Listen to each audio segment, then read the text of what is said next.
হাইহাতাল আয়াতি জামানু বিমিসলিহি ইন্না জামানা বিমিসলিহি লাবখিল। জামানা এখন বখিল হয়ে গেছে, ওনাদের মতো লোক আর এখন তৈরি হয় না। তো মৌলানা হযরত আল্লামা মৌলানা আতহার আলী সাহেবের, আমি বাংলাদেশ পার্লামেন্টের সেন্ট্রাল লাইব্রেরিতে গিয়ে হযরত মৌলানা আতহার আলী সাহেবের অনেক বক্তৃতা প্রসিডিংস দেখেছি উর্দু ভাষায়। আমি হযরত আল্লামা মৌলানা শফিকুর রহমান জালালাবাদী সাহেবকে, সৈয়দ মুআল্লিমকে অনুরোধ করেছিলাম পার্লামেন্টের আর্কাইভসে আল্লামা আতহার আলী সাহেবের বক্তৃতা আছে। আমি হযরত মৌলানা সিদ্দিক আহমদ সাহেবের বক্তৃতা তালাশ করতে গিয়ে বক্তৃতাগুলো দেখেছি। পাকিস্তান পার্লামেন্টেও আছে, আলহামদুলিল্লাহ, তিনি ন্যাশনাল অ্যাসেম্বলির মেম্বার ছিলেন, ওখানে ওনার বক্তৃতা আছে।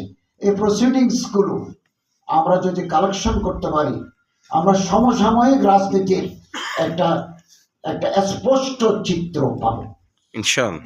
এবং পার্লামেন্টের প্রসিডিংস হচ্ছে যে আগামী দিনের ইতিহাস তৈরির উপাদান।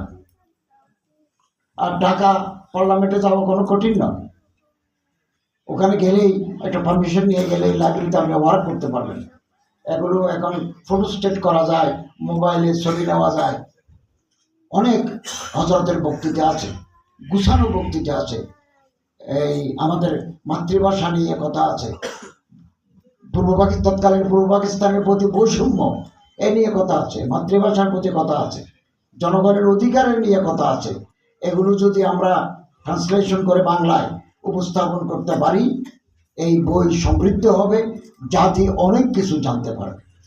হযরত আল্লামা শফিকুর রহমান সাহেব জালালাবাদী সাহেব অনেক বড় আলেম, আমার বেশি মহব্বত করেন এবং অনেক তত্ত্ব উপাত্ত সংগ্রহীত করে তিনি এই বইটা গ্রন্থিত করেছেন।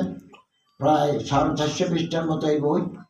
এটা আকর গ্রন্থ, আমাদের জাতীয় ইতিহাসে এই বই পথ দেখাবে। এবং এই বই ছাড়া আমাদের স্বাধীনতার ইতিহাস, এই ভূখণ্ড, আমরা যে ভূখণ্ডে বাস করছি, কখনের নাম পূর্ববঙ্গ, কখনের নাম পূর্ব পাকিস্তান, এখন এর নাম বাংলাদেশ।